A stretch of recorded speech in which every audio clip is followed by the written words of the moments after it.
রাখি ডারে পুরি সর্বনাশ same same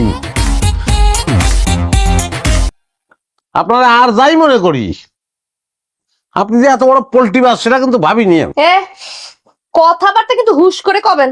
আসার পরে তো হুশ করেই কথা করছি, কিন্তু এখন আর হুশ করে কথা কব না, এখন সব কথা বেহুশের মতো কব, সেটাই ক্ষতি হবে আমার। বাবা বাবা তোমার বসো, আমি তোমার সাথে বসো, আমি সব কথা শুনতেছি তোমার। আব্বা না, তোমার যদি কথা থাকে তারই না তুমি বাড়িতে বাইরো। এই লোক আমার বাড়িতে থাকতে পারবে না, তারা নিয়ে যাও, বাইরে যাও, কথাবার্তা শেষ করে এরপর চলে আসবো। আমি আনতে নড়তেছি না, আমি এখানে বসেছি মানে বসেছি। আমার সমস্যার সমাধান যদি ঠিক মতো ঠিক না হয় তাহলে পরে এই বাড়িতে আমি লঙ্কা কাণ্ড বাঁধাবো, আমি কয়ে দিচ্ছি।